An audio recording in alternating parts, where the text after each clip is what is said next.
bienvenue à Hakuba, situé à Nagano, aussi bien appelé les Alpes japonaises. C'est parti pour 3 jours de snowboard. Here we go!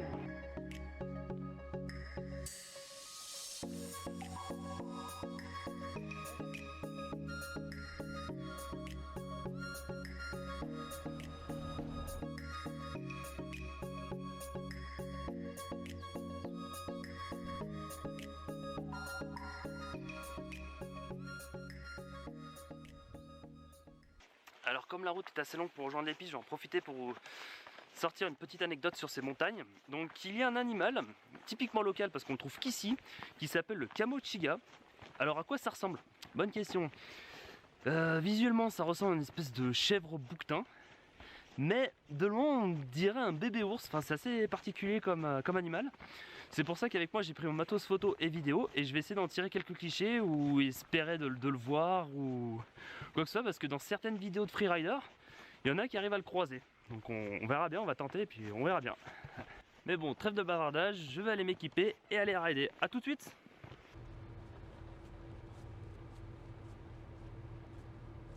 Oh, quel entrée de champ de ouf! Alors comme importer ma board de France, ça me revenait super cher, j'en ai loué une aussi au Japon, de la marque Forum. La board est complètement pétée, complètement défoncée, c'est une véritable cagette le truc. Alors pour info, la marque Forum elle existe plus depuis une dizaine d'années. Donc je vous explique même pas l'âge de l'engin. Alors regardez-moi ça. Attends, j'essaie de mise au point. Voilà. Les cars ils sont complètement morts. À la moindre plaque de verglas ça va me coûter cher je pense. Enfin bon, ça rajoute de la difficulté au ride. Donc, on va voir ce qu'il y a dans le ventre, hein. On va tester ça tout de suite. Quand on prend les œufs avec un snowboard au Japon, il faut leur mettre une petite capote afin de ne tuer personne. C'est la première fois que je vois ça de ma vie en attendant. Et là, si vous avez faim, vous avez même de la pub pour la bouffe. Ça n'empêche, leur télésièges ils sont chauds. Hein. Pas de sécurité, il n'y a rien du tout.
Petite déco sympa de l'hôtel au passage.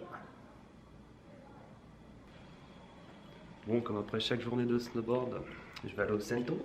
Alors le Sento c'est quoi? Le Sento tout simplement c'est bain public japonais. Donc en général c'est divisé en deux, hommes, femmes.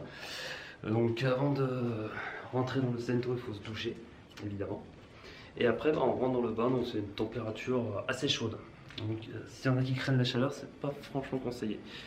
Donc voici pour les hommes. Voilà. Et de l'autre côté, c'est pour les femmes. Avec la petite déco bien sympathique derrière. Alors du coup, je vais rentrer dans celui des hommes. Avant, on va juste checker qu'il n'y ait personne. Mais qu'il arrive. Cette petite caméra. Bon, pour l'instant, là, il n'y a personne. Hop. Donc là, c'est là où on dépose les affaires. Donc le sac, serviette, etc. Oh, parfait. En plus, il n'y a personne. Donc le Sento se situe juste derrière. On peut voir le bassin. Et là, je sais pas si on va voir, mais bon, c'est là où on se douche. Ça va être sympa. Attends, je vais essayer de ouvrir vite fait la porte. Oh la vache. Puis, alors, je sais pas si on va voir grand chose. Voilà. Ok, bon, je pense pas que vous avez vu grand chose. Et salut à tous pour cette dernière journée à Hakuba. Comme le temps est pas trop mal, on va monter en raquette et descendre en snowboard. Allez, c'est parti. Alors je sais pas vous, mais moi j'adore cette planche.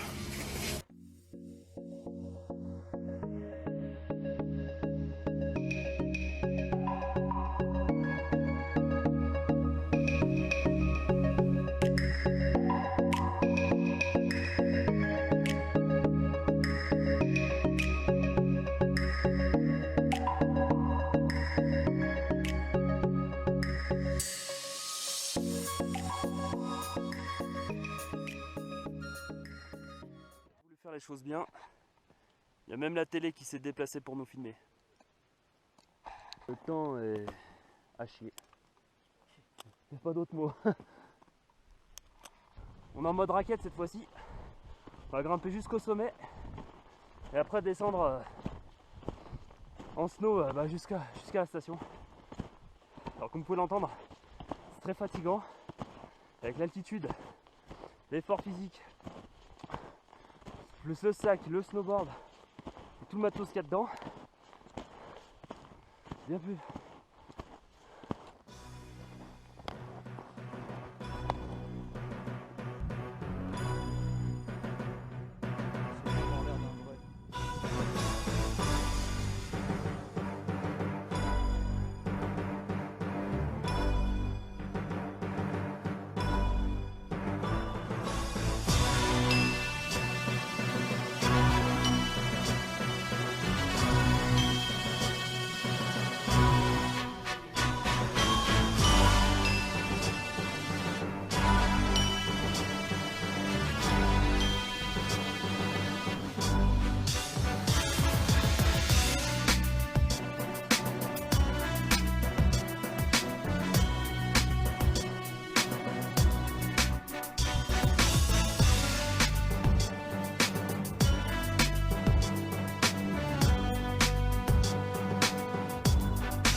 The Book of Jonji, saison 3, épisode 2.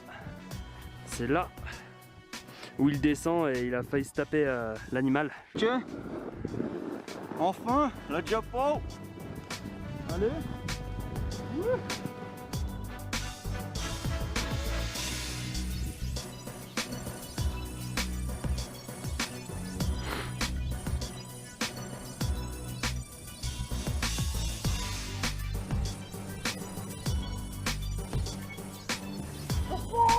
Non, putain.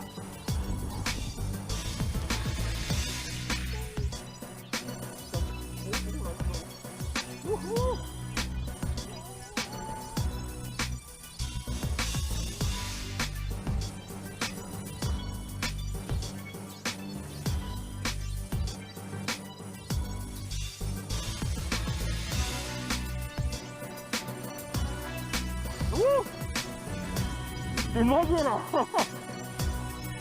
Je vois plus rien, c'est hallucinant.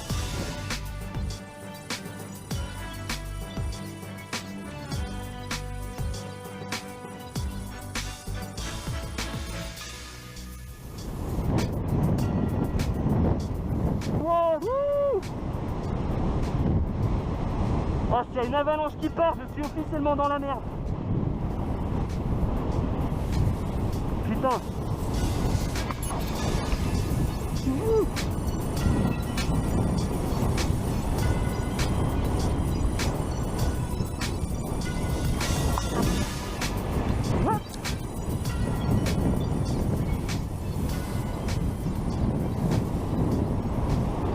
Putain, mais sensation unique les gars, juste sensation unique.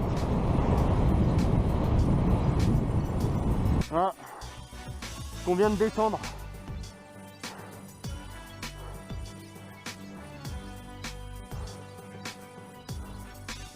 Ah, sérieux, c'est énorme. Je suis complètement mort. Rock'n'roll. On était là-haut. On a vendu ça.